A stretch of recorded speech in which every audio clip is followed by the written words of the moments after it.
철학하는 50대는 미래가 두렵지 않다. 퇴직을 고민하던 어느 날 버스에서 이상한 일이 벌어졌다. 무심코 손을 보고 있었는데 내 손이 내 것 같지 않았다. 손가락 하나 까딱할 수 없고 감각도 없었다. 짧은 순간이었지만 이렇게 죽을 수도 있겠다는 공포는 강했다. 극도의 불안이 찾아왔다. 삶이 허무하게 느껴졌다. 이렇게 살다 죽으면 개죽음 아닌가. 삶의 의미와 가치는커녕 내가 누구인지도 모르는데 뇌가 멈춰버릴지도 모른다니. 검진 결과는 특이소견 없음. 아무런 문제도 없었다.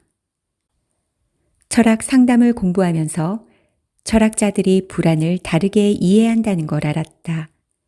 그들은 불안을 인간 존재의 문제로 봤다. 이 말은 인간으로 사는 한 불안을 피할 수 없다는 뜻이다. 불안은 퇴직 스트레스 때문에 어느 날 갑자기 생긴 게 아니었다. 내가 인간이라는 증거였다. 하이데거는 불안을 양심의 부름이라고 불렀다. 양심은 나답게 살지 못하는 걸 참지 못한다. 불안은 흉내내는 삶에 대한 일종의 경고였다. 양심이 불안을 시켜 나 좀 보자고 불러 세운 것이다. 여기에 나는 어떻게 응답할 것인가? 이에 대한 대답은 다른 사람이 결코 대신할 수 없다. 응답할 수 있는 건 오직 나뿐이다. 그 양심이 바로 나의 양심이고 나의 양심이 문제 삼고 있는 것이 바로 나의 삶이기 때문이다. 퇴직이나 은퇴를 앞둔 선후배들과 이야기를 나누면서 의외로 돈이 가장 큰 문제가 아니라는 사실을 깨달았다. 불안이 더 문제였다. 불안하면 아무것도 할 수 없단다. 창업은커녕 사람조차 만날 수 없게 된다. 매사에 자신감이 없어진다. 가볍게 웃어넘겼던 농담에도 버럭 화를 낸다. 불안은 여기서 그치지 않는다. 신체 증상으로도 나타난다. 나처럼 손이 갑자기 마비되기도 한다. 이런 증상과 불안이 계속되면 안 그래도 버거운 삶, 딱 살기 싫어진다. 불안은 내 자신에 대해 스스로 묻지 않으면 해결할 수 없는 문제다. 불안은 삶의 무늬와 연결되어 있다. 그동안 어떻게 살았는지 돌아보지 않으면 불안은 치유될 수 없다. 불안 해결에는 날카로운 질문이 필요하다. 이것이 철학이 필요한 이유이고 불안한 50대들의 마음을 다독이고 싶다. 하루는 더디 가고 1년은 후딱 간다. 혼자 외딴 섬에 있기라도 하듯 창밖의 세상은 바쁘게 잘도 돌아간다. 창문을 기준으로 안과 밖의 시간이 다르게 흐르는 것 같다. 은퇴 후 8만 시간의 일상을 뭘 하며 때우나 한숨이 절로 나온다. 그런데 참 이상한 일이다. 하루는 그렇게 더디 가는데 1년은 후딱 간다. 갈수록 새벽잠이 없어진다. 화장실 가느라 새벽에 2번 정도 일어나는데 보통 3시도 안 돼 있다. 다시 못 잘까봐 짜증이 난다. 좀 더 자야 한다며 자리에 눕지만 영 잠이 안 온다. 절망적이다. 운동이라도 해야겠다 싶어 산에 오른다. 나름 이곳저곳 많이 돌아다녔지만 집에 도착한 시간은 6시. 은퇴 후 일과 시간을 하루 8시간씩 잡았는데 실수였다. 12시간도 넘을 것 같다. 그렇게 더디 가던 하루가 쌓여 일주일이 되고 한 달이 되고 1년이 된다. 꽃이 피나 했는데 날이 더워지고 매미가 운다. 바람이 선선하다 싶더니 낙엽이 떨어지고 눈이 온다. 엊그제 신년회를 한 것 같은데 송년회를 하자는 카톡이 온다. 1년을 돌아보면 정말 빠르다.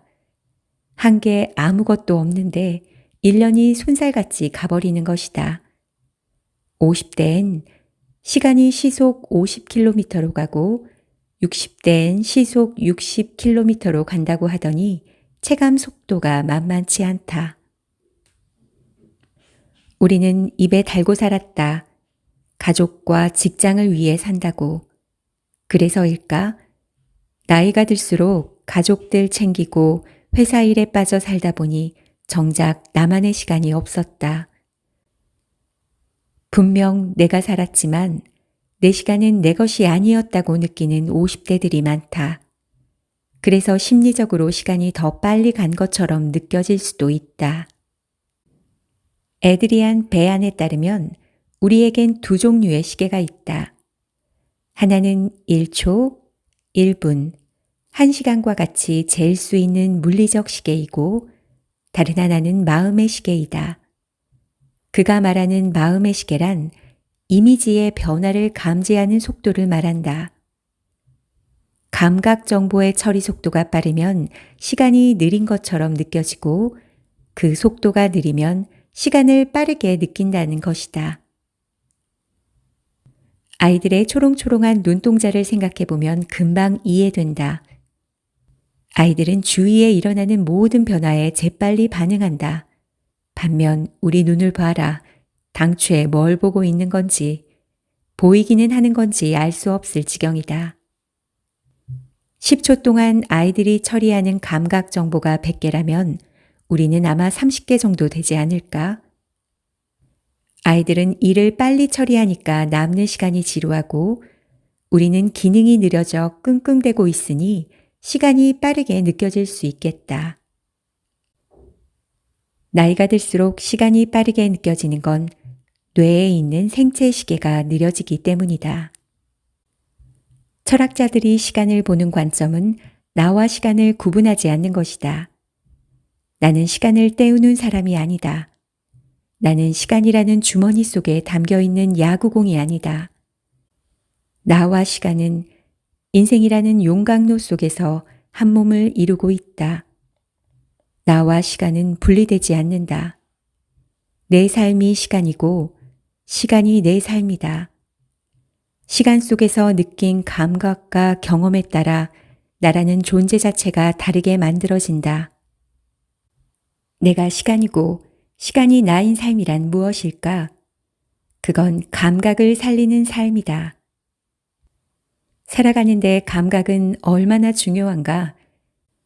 많은 사람들이 먹방을 좋아하는 이유 중 하나도 상실했던 삶의 맛을 깨워주기 때문이다. 나의 감각을 살려야 한다. 내 몸에 시간을 확실히 담는 방법 중 하나는 시각, 청각, 후각, 미각, 촉각을 통합적으로 살리는 활동을 하는 것이다. 아침 산책은 바로 이런 감각들을 회복시키는 데 좋다. 감각을 깨우면 영감도 살아나는 모양이다. 그래서일까? 철학, 음악, 문학을 했던 사람들은 산책을 좋아했다. 칸트뿐 아니라 니체도 산책을 매우 좋아했다.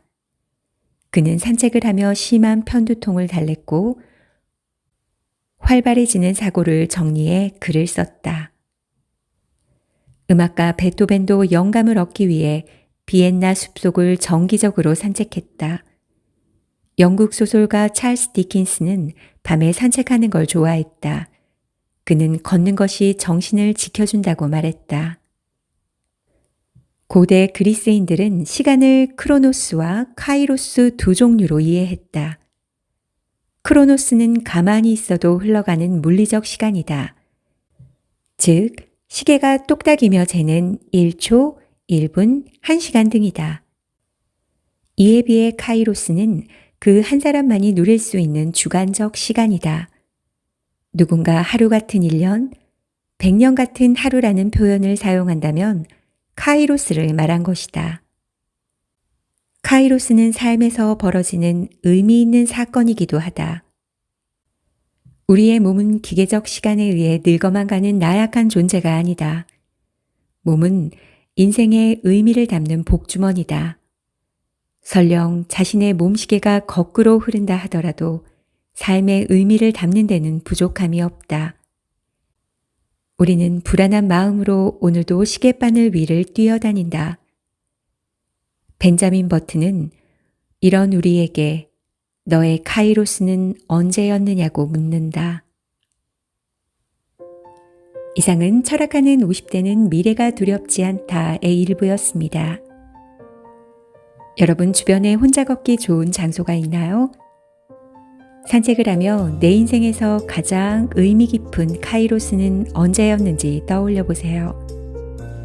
가만히 있어도 흘러가는 크로노스의 시간이 아닌 시간 감각을 살리며 자신만의 카이로스로 하나씩 인생을 채워간다면 미래가 두렵지 않은 50대로 살아갈 수 있을 것입니다. 감사합니다.